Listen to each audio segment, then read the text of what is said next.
As technology grows more sophisticated, the government and the corporations that work with the government, forming the corporate state, are going to be able to watch us collect information and collect more and more data. If you just simply study what's going on now with the Social Security cards, all the information is collected through that, our driver's licenses, our emails are being studied and read, text messages, our phone calls.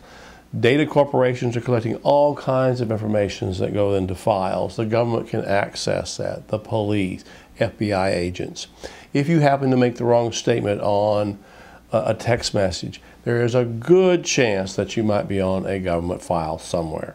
All this is coalescing into a national ID card, which of sorts came into being with the passage of the Real ID Act in 2005, which basically was going to have driver's licenses match up across the country. However, that has been resisted because of costs and implementation problems. The states have basically opposed this. However, with a proposed new bill in Congress by Senator Charles Schumer, who's a Democrat from New York, and Lindsey Graham, who's a Republican from South Carolina, this particular bill, this immigration bill, will require that all citizens and residents in the country, let me emphasize, all citizens will have to have a national biometric identification card. This particular card will have all kinds of information on it, from your retina scan to your fingerprints to the mapping of the veins in the back of your hand, believe it or not, and so on and so on. Eventually, personal business transactions, credit card purchases, all these things are going to go on this particular card. What this particular card is in this proposed bill, this immigration bill, this biometric national ID card, is what Ronald Reagan called the mark of the beast in 1981, and Bill Clinton resisted it when he was president, saying it was just another move for Big Brother. Fortunately, many groups from conservative to liberal to libertarian have now come out against this particular card.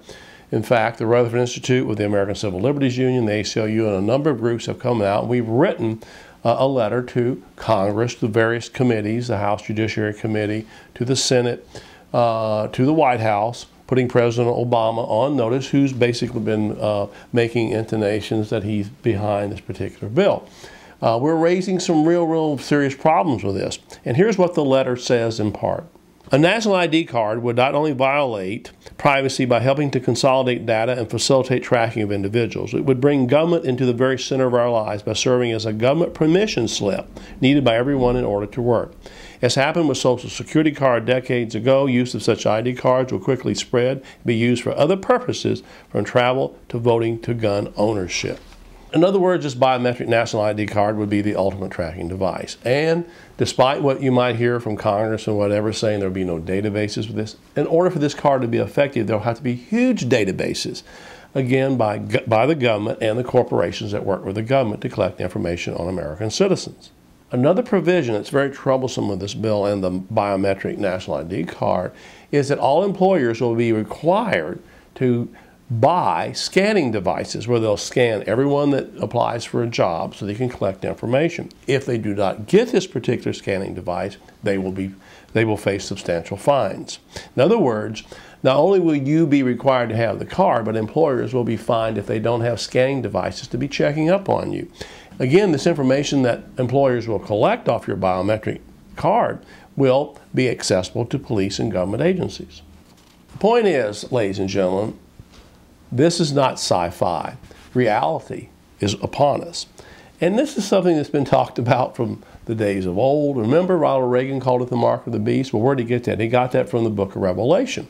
In the book of Revelation, Revelation 13:8, here's what the so-called prophet John had to say about the mark of the beast. This calls for wisdom. If anyone has insight, let him calculate the number of the beast, for it is a man's number. His number is 666. So what we have here really is a form of a beast, in the sense that we're going to have the government beast, if you want to call that, tracking and watching us. So the time to resist is now, because in these cards eventually will be RFID tags, which are little radio transmitters. So wherever that card is, the government will know you're there. If it's in your billfold, if it's by your bed or whatever, the government will know. So again, the time to resist is now. Contact your congressman, your senators, and say you do not want this. It doesn't matter whether you're against immigration reform or not, or you're for immigration reform. Do we really want this type of technology in the hands of government and forcing Americans to have it and fining employers for not having machines to scan it? Do we really want that in the United States, or do we want freedom?